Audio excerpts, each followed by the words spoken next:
Hey, lovely people. Amy here again, 90 Days with Jesus. We are on chapter 26 of Matthew. So I am going to jump right into it because it only gives me about 10 minutes to post. And this is a really, really long chapter. So I'm jumping right in. The plan to kill Jesus. After Jesus finished saying all these things, he told his followers, "You know that the day after tomorrow is the day of the Passover feast. On that day, the Son of Man will be given to his enemies to be killed on a cross." Then the leading priest and the Jewish elders had a meeting at the palace of the high priest. The high priest's name was Caiaphas. At the meeting, they planned to set a trap to arrest Jesus and kill him. But they said, "We must not do it during the feast. The people might cause a riot." A woman with perfume for Jesus. Jesus was in Bethany. He was at the house of Simon, who had a harmful skin disease. While Jesus was there, a woman came to him. She had an alabaster jar filled with expensive perfume.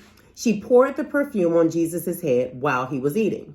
His followers saw the woman do this and were upset. They asked, "Why waste that perfume? It could be sold for a great deal of money, and the money could be given to the poor." But Jesus knew what happened. He said, "Why are you troubling this woman? She did a very beautiful thing for me. You will always have the poor with you, but you will not always have me. This woman poured perfume on my body to prepare me for burial. I tell you the truth. The good news will be told to people in all the world. And in every place where it is preached, what this woman has done will be told. And people will remember her." Judas becomes an enemy of Jesus. Then one of the 12 followers went to talk to the leading priest. This was the follower named Judas Iscariot. He said, "I will give Jesus to you, but will you pay me for doing this?" The priest gave Judas 30 silver coins. After that, Judas waited for the best time to give Jesus to the priest. Jesus eats the Passover feast. On the first day of the Feast of Unleavened Bread, the followers came to Jesus. They said, "We will prepare everything for you to eat the Passover feast. Where do you want to have the feast?" Jesus answered, "Go into the city to a certain man. Tell him that the teacher says, 'The chosen time is near. I will have the Passover feast with my followers at your house.'" The followers did what Jesus told them to do, and they prepared a Passover feast. In the evening, Jesus was sitting at the table with his 12 followers. They were all eating. Then Jesus said, "I tell you the truth. One of you 12 will turn against me." This made the followers very sad. Each one said to Jesus, "Surely, Lord, I am not the one who will turn against you, am I?" Jesus answered, "The man who has dipped his hand with me into the bowl is the one who will turn against me. The Son of Man will die. The scriptures say this will happen, but how terrible it will be for the person who gives the Son of Man to be killed. It would be better for him if he had never been born." Then Judas said to Jesus, "Teacher, surely I am not the one, am I?" Jesus answered, "Yes, it is you." The Lord's Supper. While they were eating, Jesus took some bread. He thanked God for it and broke it. Then he gave it to his followers and said, "Take this bread and eat it. This bread is my body." Then Jesus took a cup. He thanked God for it and gave it to his followers. He said, "Every one of you drink this. This is my blood, which begins the new agreement that God makes with his people. This blood is poured out for many to forgive their sins. I tell you this, I will not drink of this fruit of the vine again until that day when I drink it new with you in my Father's kingdom." They sang a hymn. Then they went out to the Mount of Olives. Jesus' followers will all leave him. Jesus told his followers, "Tonight you will lose your faith because of me. It is written in the scriptures, 'I will kill the shepherd and the sheep will scatter.' But after I rise from death, I will go ahead of you into Galilee." Peter said, "All the other followers may lose their faith because of you, but I will never lose my faith." Jesus said, "I tell you the truth. Tonight you will say, 'You don't know me.' You will say this 3 times before the rooster crows. But Peter said, I will never say that I don't know you. I will even die with you. And all the other followers said the same thing. Jesus prays alone. Then Jesus went with his followers to a place called Gethsemane. He said to them, sit here while I go there and pray.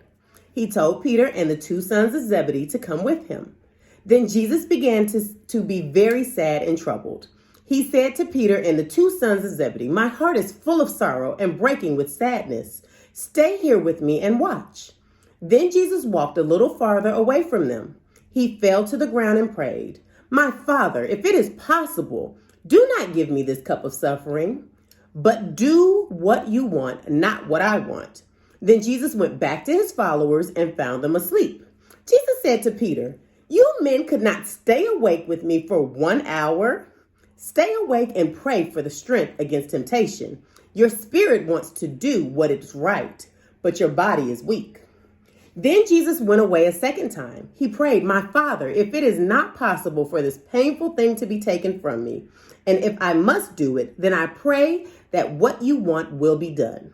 Then Jesus went back to the followers again, and he found them asleep because their eyes were heavy. So Jesus left them and went away one more time and prayed.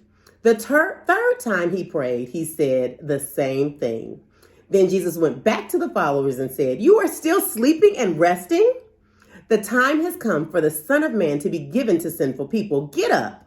We must go. Here comes the man who has turned against me. Jesus is arrested. While Jesus was still speaking, Judas came up. Judas was one of the 12 followers. He had many people with him. They had been sent from the leading priests and elders of the people. They carried swords and clubs. Judas had planned to give them a signal. He had said, the man I kiss is Jesus. Arrest him. At once, Judas went to Jesus and said, greetings, teacher. Then Judas kissed him. Jesus answered, friend, do the thing you came to do. Then the men came and grabbed Jesus and arrested him. When that happened, one of Jesus' followers reached for his sword and pulled it out. The follower struck the servant of the high priest with the sword and cut off his ear. Jesus said to the man, put your sword back in its place. All who use swords will be killed with swords. Surely you know I could ask my Father, and he would give me more than 12 armies of angels.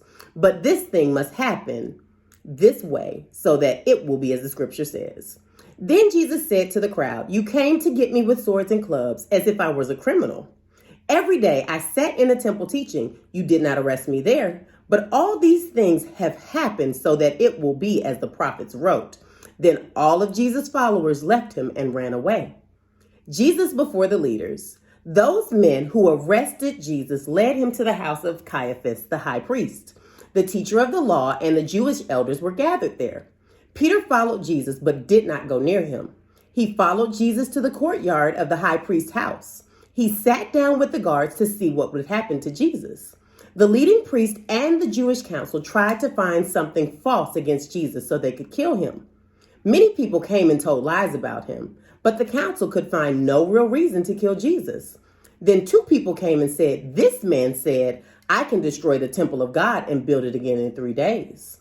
Then the high priest stood up and said to Jesus, aren't you going to answer? Don't you have something to say about the charges against you? But Jesus said nothing. Again, the high priest said to Jesus, you must swear to this. I command you by the power of the living God to tell us the truth. Tell us, are you the Christ, the Son of God? Jesus answered, yes, I am. But I tell you, in the future, you will see the Son of Man sitting at the right hand of God, the powerful one. And you will see him coming in the clouds in the sky. When the high priest heard this, he was very angry. He tore his clothes and said, this man has said things that are against God. We don't need any more witnesses. You all heard him say these things against God. What do you think? The people answered, he is guilty and he must die. I'm going to stop here and I'm going to post part 2 in just a moment. Have a good one.